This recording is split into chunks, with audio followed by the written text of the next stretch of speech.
In this example, it says write an expression for the nth term in explicit form for the following sequence. And this is an infinite sequence. I start off with the table, top row. I write the position numbers of the terms. So I have terms number 1, 2, 3, and 4. Those are the positions of the terms.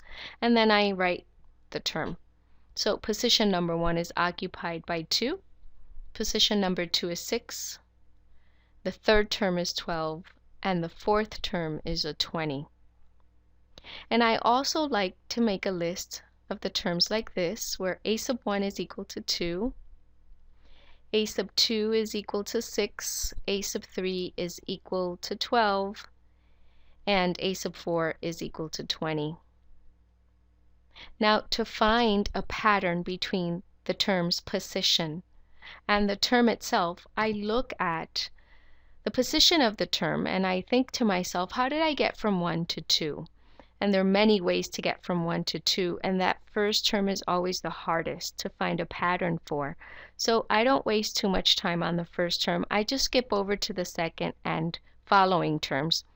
If I look at 2 to get to 6, I can think about adding 4 to this term, and that will give me 6. But if I try to do that with the third term, if I add 4 to 3, will I get 12? No, I get a 7. So this adding 4 works only for the second term, not for the third or the fourth or the first term. So that's not a good pattern. I'm going to go back and I'm going to think about 2 and 6. I also know that 2 times 3 is 6. So if I multiply 2 times 3, I get a 6. Will that work for this one? Let's see. 3 times 3, not equal to 12. It's equal to 9. So it doesn't work for this.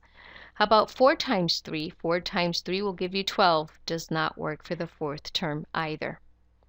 But if I keep looking closely, I can think about 2 times 3 giving 6 and 3 times 4 giving you 12.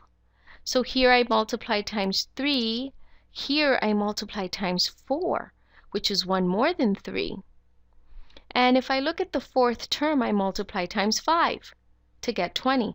So I'm multiplying by 3, by 4, by 5. Let's write this down so that it's more clear. That first term, we ignored it. Let's go to the second term.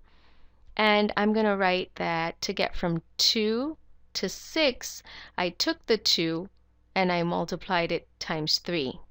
So this 2 here refers to the position 2. To get from 3 to 12, I took the position 3 and I multiplied it times 4, and I get 12. And to get from 4 to 20, I took the position 4 and I multiplied it times 5. So this looks pretty good. If I use the same pattern for the first term, I would take that position number 1 and I would multiply it times 2 to get 2. Okay, so if I were to rewrite this in terms of n, or in terms of the position number, which it is already, right? Position 1, there's 1. Position 2, here's a 2. Position 3, there's a 3. Position 4, there's a 4. But I notice that these numbers inside the parentheses, I can also rewrite them as the position number. And since they're increasing by 1, I know that I can rewrite this and just have that 1 as a constant, that increase of 1. So here's what I'm going to do. I'm going to take that 1 and I'm going to multiply it. Instead of by 2, I'm going to say 1 plus 1. And what I've done is that I've written this number inside the parentheses in terms of 1, which is the position number. Now I'm going to do the same thing for that second term. I'm going to write 2, which is the position number, times, instead of 3, I'm going to write it in terms of 2 because 2 is the position number. So 2 plus 1 will give you 3. And now again, if we highlight, the position number is being used here. For the third term, same thing. I'm going to write 3, which is the position number, and I'm going to rewrite 4 in terms of 3. Okay, so 3 plus 1. And for the fourth term, I'm going to take 4, which is the position number, and we multiplied by 5, but instead of 5, I'm going to write it in terms of the position number, which is 4. 4 plus 1. And notice that I've used the position number in this expression, in this expansion, right? And now it's going to be easier for me to write the nth term.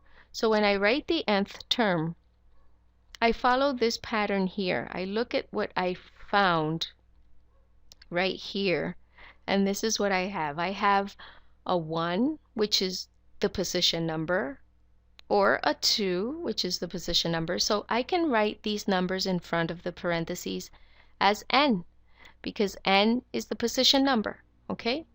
And then inside the parentheses, again I have the position numbers. So again I'm going to write n, and then I have plus 1 in all of them, so I can write plus 1. And there you have the nth term in explicit form for this sequence. I can also write it like this. I can distribute this n to each one of the terms inside the parentheses, and I'll get n squared plus n. Okay, so either of these two forms are correct. Let's say I add something to this problem, and I ask you to find the next 2 terms in the sequence. So that would be easy to do, because now that you know the formula to find the terms of the sequence, we can use it. So I'm asking you to find the 5th term in the sequence, which we will find by using this formula, and it says take the position number, square it. So I'm going to take the position number, square it, and add the position number again. And that will give you 25 plus 5, which is 30. And then for the 6th term, it says take the position number, 6, square it, and add 6 more, and that'll give you 42. So that means I can add 2 more terms to this sequence. I can add 30, and I can add 42. And this goes on forever. And there you have it. Feel free to hit rewind and watch this again. Try it on your own. See if you get the same result. I'll see you in the next video.